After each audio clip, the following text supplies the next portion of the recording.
اعوذ باللہ من الشیطان الرجیم بسم اللہ الرحمن الرحیم الحج اشہر معلومات فمن فرض فیہن الحج فلا رفث ولا فسوق ولا جدال فی الحج وما تفعلوا من خیر یعلمہ اللہ وتزودوا فإن خیر الزاد التقوی واتقون یا اولی الالباب۔ شروع اللہ کے نام سے جو بہت مہربان اور نہایت رحم کرنے والا ہے۔ ناظرین، آج ہم سورہ البقرہ کے 25ویں رکوع کا مطالعہ کریں گے اور اس کی پہلی آیت فرمایا حج کے مہینے سب کو معلوم ہیں، جو شخص ان مقرر مہینوں میں حج کی نیت کرے اسے خبردار رہنا چاہیے کہ حج کے دوران میں اس سے کوئی شہوانی فعل، کوئی جنسی فعل، کوئی بدعملی، کوئی لڑائی جھگڑے کی بات سرزد نہ ہو، اور جو نیک کام تم کرو گے وہ اللہ کے علم میں ہے۔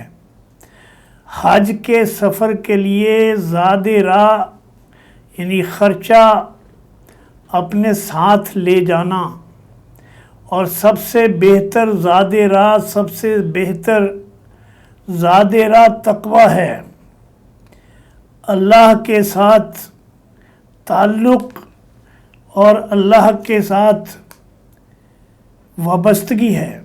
بس اے لوگو جو عقل اور خرد رکھتے ہو، میری نافرمانی سے پرہیز کرو، اس سے بچتے رہو۔ لیس علیکم جناح ان تبتغوا فضلا من ربکم فَإِذَا أَفَضْتُم مِّنْ عَرَفَاتٍ فَاذْكُرُوا اللَّهَ عِندَ الْمَشْعَرِ الْحَرَامِ وَاذْكُرُوهُ كَمَا هَدَاكُمْ وَإِن كُنتُم مِّن قَبْلِهِ لَمِنَ الضَّالِّينَ۔ اور حج کے ساتھ ساتھ تم اپنے رب کا فضل بھی تلاش کرتے جاؤ تو اس میں کوئی مضائقہ نہیں، یعنی اگر واپسی پہ یا کوئی کاروبار کی چیز ساتھ لے جاؤ، اس میں خرید و فروخت کچھ کر لو اپنا خرچہ نکالنے کے لیے، تو اس میں کوئی حرج نہیں۔ پھر جب عرفات سے واپس چلو تو مزدلفہ مشعر حرام کے پاس ٹھہر کر اللہ کو یاد کرو، اور اس طرح یاد کرو جس کی ہدایت اس نے تمہیں کی ہے، ورنہ اس سے پہلے تو تم لوگ بھٹکے ہوئے تھے۔ ثم افیضوا من حیث افاض الناس واستغفروا اللہ ان اللہ غفور رحیم۔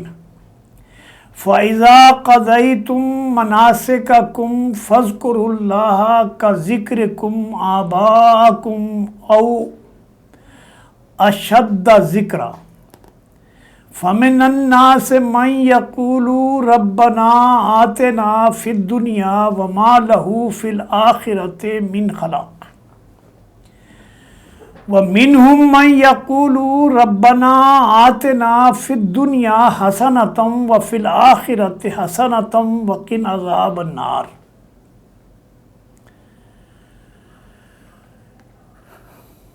پھر جہاں سے اور سب لوگ پلٹتے ہیں وہیں سے تم بھی پلٹو اور اللہ سے معافی چاہو، یقیناً اللہ معاف کرنے والا اور رحم فرمانے والا ہے۔ پھر جب اپنے حج کے ارکان ادا کر چکو تو جس طرح پہلے اپنے آباء و اجداد کا ذکر کیا کرتے تھے، اسی طرح اپنے رب کو اللہ کا ذکر کرو، بلکہ اس سے بڑھ کر اللہ کا ذکر کرو۔ مگر اللہ کو یاد کرنے والے لوگوں میں بھی بہت فرق ہے۔ ان میں کوئی تو ایسا ہے جو کہتا ہے اے ہمارے رب ہمیں دنیا ہی میں سب کچھ دے دے۔ ایسے شخص کے لیے آخرت میں کوئی حصہ نہیں، اور کوئی کہتا ہے اے ہمارے رب ہمیں دنیا میں بھی بھلائی عطا کر اور آخرت میں بھی بھلائی سے نواز دے اور آگ کے عذاب سے ہمیں بچا لے۔ اولئک لہم نصیب مما کسبوا واللہ سریع الحساب واذکروا اللہ فی ایام معدودات فمن تعجل فی یومین فلا اثم علیہ ومن تأخر فلا اثم علیہ لمن اتقى واتقوا اللہ واعلموا انکم الیہ تحشرون۔ ایسے لوگ اپنی کمائی کے مطابق دونوں جگہ حصہ پائیں گے، اور اللہ کو حساب چکاتے کچھ دیر نہیں لگتی۔ یہ گنتی کے چند روز ہیں جو تمہیں اللہ کی یاد میں بسر کرنے چاہیے، یعنی اللہ کے لیے اپنے آپ کو مخصوص کر لو۔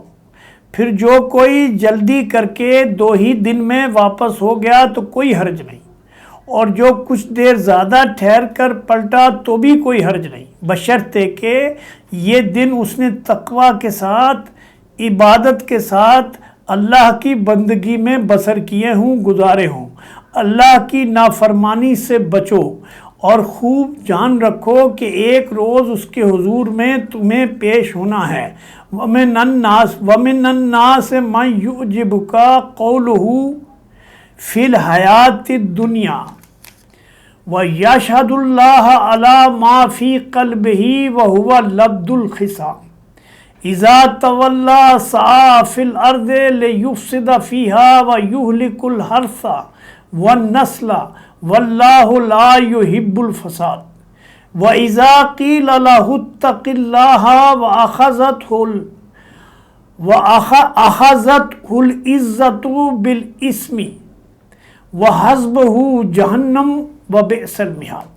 انسانوں میں تو کوئی ایسا ہے جس کی باتیں دنیا کی زندگی میں تمہیں بہت اچھی اور بھلی معلوم ہوتی ہیں، اور وہ اپنی نیک نیتی پر بار بار اللہ کو گواہ ٹھہراتا ہے، مگر حقیقت میں وہ بدترین دشمن حق ہوتا ہے۔ جب اسے اقتدار ملتا ہے، حاصل ہوتا ہے، طاقت حاصل ہوتی ہے، تو وہ زمین میں اس کی ساری دوڑ دھوپ اس لیے ہوتی ہے کہ فساد پھیلائے، کھیتوں کو غارت کرے، نسل انسانی کو تباہ کرے، حالانکہ اللہ جسے وہ گواہ بنا رہا تھا فساد کو ہرگز پسند نہیں کرتا۔ اور جب اسے کہا جاتا ہے کہ اللہ سے ڈرو تو اپنے وقار کا خیال اس کو گناہ پر جما دیتا ہے۔ ایسے شخص کے لیے تو بس جہنم ہی کافی ہے، اور وہ بہت ہی برا ٹھکانہ ہے۔ وَمِنَ النَّاسِ مَن يَشْرِي نَفْسَهُ ابْتِغَاءَ مَرْضَاتِ اللَّهِ وَاللَّهُ رَءُوفٌ بِالْعِبَادِ يَا أَيُّهَا الَّذِينَ آمَنُوا ادْخُلُوا فِي السِّلْمِ كَافَّةً وَلَا تَتَّبِعُوا خُطُوَاتِ الشَّيْطَانِ إِنَّهُ لَكُمْ عَدُوٌّ مُّبِينٌ وَإِن زَلَلْتُم مِّن بَعْدِ مَا جَاءَتْكُمُ الْبَيِّنَاتُ فَاعْلَمُوا أَنَّ اللَّهَ عَزِيزٌ حَكِيمٌ هَلْ يَنظُرُونَ إِلَّا أَن يَأْتِيَهُمُ اللَّهُ فِي ظُلَلٍ مِّنَ الْغَمَامِ وَالْمَلَائِكَةُ وَقُضِيَ الْأَمْرُ وَإِلَى اللَّهِ تُرْجَعُ الْأُمُورُ۔ دوسری طرف انسانوں میں کوئی ایسا بھی ہے جو اللہ کی رضا کی طلب میں اپنی جان تک کھپا دیتا ہے، اور ایسے بندوں پر اللہ بہت مہربان ہے۔ اے ایمان لانے والو، تم پورے کے پورے اللہ کے دین اسلام میں داخل ہو جاؤ، اور شیطان کی پیروی نہ کرو، وہ تمہارا کھلا دشمن ہے۔ جو صاف صاف ہدایت تمہارے پاس آ چکی ہیں ان کو پا لینے کے بعد پھر تم سے کوئی لغزش تم نے کھائی تو خوب جان رکھو کہ اللہ سب پر غالب، حکیم اور دانا ہے۔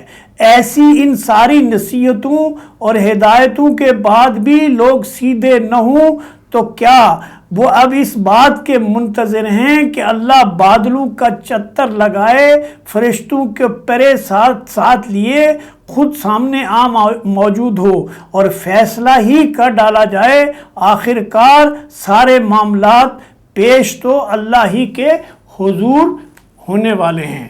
اقول قولی ھذا استغفر اللہ لی ولکم وسائر المؤمنین۔